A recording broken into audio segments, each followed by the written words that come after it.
प्यारे बच्चों, सुप्रभात।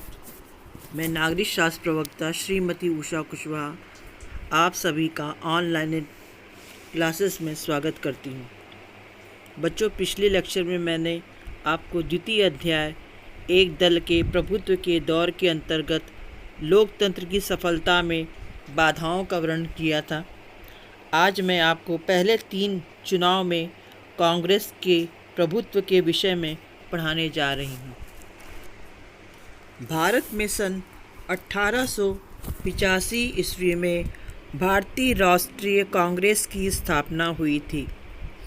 अपने प्रारंभिक रूप में यह नवशिक्षित, कामकाजी और व्यापारिक वर्गों का हित समूह भर थी, लेकिन 20वीं सदी में इसने जन आंदोलन का रूप धारण कर लिया और इसने एक देशव्यापी राजनीतिक पार्टी का रूप ले लिया। स्वतंत्रता के बाद भारत के राजनीतिक परिदृश्य में कांग्रेस का वर्चस्व लगातार 3 दशकों तक कायम रहा। सन 1952 से सन 1967 तक केरल और जम्मू कश्मीर राज्य को छोड़कर सभी राज्य कांग्रेस शासित राज्य थे। एक ही दल की प्रधानता के क्या कारण थे, अब इस विषय पर हम चर्चा करेंगे। सबसे पहला जो कारण था, कांग्रेस पार्टी को सभी वर्गों का प्रतिनिधित्व प्राप्त था। कांग्रेस पार्टी के प्रभुत्व का सबसे महत्वपूर्ण कारण यह था कि इसमें देश के सभी वर्ग को प्रतिनिधित्व प्राप्त था। कांग्रेस पार्टी उदारवादी, गर्मपंथी, दक्षिणपंथी, साम्यवादी तथा मध्यम मार्गी नेताओं का एक विस्तृत मंच था, जिसके कारण लोग इसी पार्टी को मत दिया करते थे। जो दूसरा कारण था, अधिकांश अन्य दलों का निर्माण कांग्रेस पार्टी से ही हुआ था।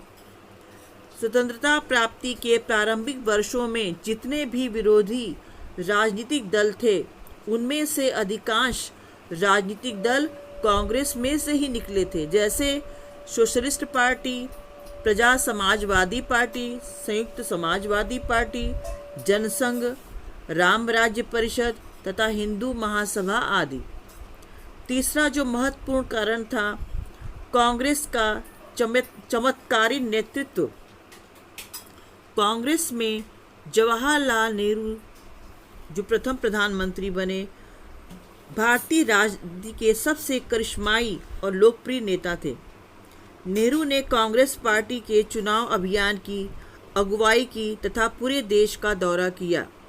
वह किसी भी प्रतिद्वंदी से चुनावी दौड़ में सदैव आगे रहे। फलतः कांग्रेस को तीनों प्रथम चुनाव में अभूतपूर्व सफलता मिली। चौथा जो महत्वपूर्ण कारण था, राष्ट्रीय आंदोलन की विरासत। राष्ट्रपति महात्मा गांधी के चमत्कारी नेतृत्व में भारत को आज़ादी मिली थी। राष्ट्रीय आंदोलन का केंद्र भारतीय राष्ट्रीय कांग्रेस रही, इसलिए कांग्रेस पार्टी को स्वतंत्रता संग्राम की विरासत प्राप्त थी। तब के दिनों में यही एकमात्र पार्टी थी जिसका संगठन संपूर्ण भारत में था।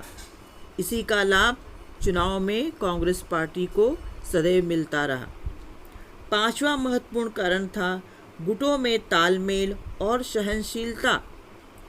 कांग्रेस के गठबंधनों स्वभाव ने अरसे तक असाधारण ताकत दी थी। गठबंधन के कारण कांग्रेस सर्वसमावेशी को सुलह समझौते के द्वारा गुटों के संतुलन को कायम करती रही। अपने गठबंधनी स्वभाव के कारण कांग्रेस विभिन्न गुटों के प्रति सदैव सहनशील थी। इस स्वभाव से विभिन्न गुटों को बढ़ावा मिलता रहा, इसलिए विभिन्न हित और विचारधाराओं की नुमाइंदगी करते हुए कांग्रेस के भीतर सभी बने रहे। इस तरह कांग्रेस एक भारी भरकम मध्यम मार्गी पार्टी के रूप में उभर कर सदैव सामने आती रही। बच्चों, छठा जो कारण था, जनमत की कमजोरी के कारण एक ही पार्टी का प्रभुत्व। नव स्वतंत्र भारत में जनमत निर्माण के आधुनिक संसाधन बहुत कम थे। बच्चों, आज के समय में टीवी आपका है, समाचार पत्र है, ये सारे जो है हमारे जनमत को निर्माण करने के प्रमुख साधन थे। उस समय ये टीवी वगैरह और रेडियो नहीं था, अतः लोगों में से अधिकांश ने एक ही पार्टी को वोट दिया। नंबर 2, भारत में सशक्त विपक्षी दल नहीं था जिसका जनमत निर्माण में महत्वपूर्ण योगदान होता है। तीसरा, जनता का काफ़ी भाग निरक्षर था जो अपनी लोकतंत्र की यात्रा को शुरू कर रहा था तथा लोगों को कांग्रेस पार्टी से ही काफ़ी उम्मीदें थीं। एक प्रभुत्व वाली दल प्रणाली के क्या लाभ होते हैं, इस विषय पर हम चर्चा करेंगे। तो सबसे पहला लाभ जो होता है, सत्ताधारी दल की स्थिति मजबूत हो जाती है तथा वह स्वतंत्रता पूर्वक शासन का बेहतर तरीके से संचालन कर सकता है। दूसरा जो लाभ है, शासन प्रणाली में स्थायित्व रहता है तथा राष्ट्रीय नीतियों में अधिक परिवर्तन नहीं होता, जिससे उसमें निरंतरता बनी रहती है। तीसरा जो लाभ है, कानून व्यवस्था की स्थिति समाज में मजबूत रहती है तथा शासन का संचालन सामाजिक आर्थिक विकास के लिए आसानी से किया जा सकता है। चौथा लाभ है, यह प्रणाली आपातकाल का बड़ा आसानी से सामना कर सकती है। आपातकाल यानी संकट काल, जैसे स्थिति इस समय है। एक प्रभुत्व वाली दल प्रणाली के क्या दोष होते हैं, इस विषय पर हम चर्चा करेंगे। पहला दोष, एक दलीय व्यवस्था लोकतंत्र की सफलता और विकास हेतु उचित नहीं है। दूसरा जो दोष है, एक दलीय व्यवस्था में शासन का संचालन तानाशाही पूर्ण तरीके से होता है, अतः शक्ति का दुरुपयोग होता है। तीसरा जो दोष है, इस व्यवस्था में विरोधी दल कमज़ोर होने के कारण सरकार की आलोचना प्रभावशाली तरीके से नहीं हो पाती है। बच्चों, धन्यवाद। घर पर रहें, पढ़ें लिखें, सुरक्षित रहें। साथ ही साथ कोरोना वायरस को पराजित करने के लिए अपने मोबाइल में आरोग्य सेतु ऐप तथा आयुष कवच ऐप को डाउनलोड करें। बच्चों, पाठ्य पुस्तक यदि आपके पास ना हो तो उसके लिए आप दीक्षा ऐप डाउनलोड कर लें। उसमें आपको सारी पाठ्य पुस्तकें उपलब्ध हो जाएंगी।